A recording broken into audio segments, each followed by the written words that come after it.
ఏమైందిరా? ఎందుకంత డల్గా ఉన్నావు? అంతా ఓకేనా? ఏం చెప్పాలి మమ్మీ, ఈరోజు మా ఆఫీస్ దగ్గర సీనియర్కి యాక్సిడెంట్ అయింది. స్పాట్లోనే చనిపోయాడు. అయ్యో దేవుడా, అతనికి పెళ్ళయిందా? హా, అతనికి 4 సంవత్సరాల కొడుకున్నాడు. అయ్యయ్యో, ఇప్పుడు అతని భార్య కొడుకు ఎలా బతుకుతారా? ఫ్యామిలీ మొత్తంలో అతను ఒక్కడే సంపాదించేవాడు.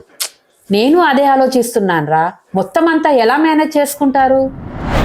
చూడు, లైఫ్ చాలా అన్ప్రెడిక్టబుల్గా ఉంటుంది. చాలా మందికి రేపు అనేదే ఉండదు. కానీ రేపు వచ్చే వర్స్ట్ సిచ్యువేషన్స్ని మనం ఫేస్ చేయడానికి ప్రిపేర్ అవ్వచ్చు. am I right? రేపటి గురించి ఈ రోజే ఎలా ప్రిపేర్డ్గా ఉంటాము?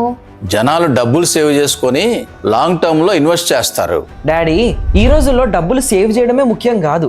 ఈ రోజు సేవ్ చేసే డబ్బులు మనకున్న ఎక్స్పెన్సెస్కి రేపే ఖర్చు అయిపోతాయి. అయితే ఏం చేయాలి?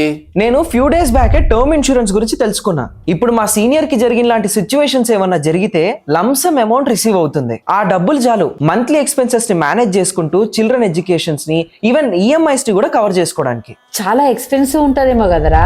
లేదమ్మా, ఇదేమంత ఎక్స్పెన్సివ్ కాదు. మీకు తెలుసా డాడీ, మనం ఎక్స్ట్రా రైడర్స్ ని కూడా యాడ్ చేసుకోవచ్చు. Like accidental death benefit, critical illness benefit, income benefit and accidentally disabled benefit. ఈ చిన్న చిన్నవి యాడ్ చేసుకోవడం వల్ల మన నామినీకి ఎక్స్ట్రా లంసమ్ అమౌంట్ దొరుకుతుంది. ఒకవేళ పాలసీ హోల్డర్ కి ఏమీ జరగకపోతే? పాలసీ తీసుకున్న పాలసీ హోల్డర్ కి ఏం అవ్వకపోతే మొత్తం ప్రీమియం రిటర్న్ కూడా చేస్తున్నారు. జిఎస్టీ రిమూవ్ చేసిన తర్వాత అదే ప్రీమియం కి డబుల్ కవరేజ్ దొరుకుతుంది. తెలుసా?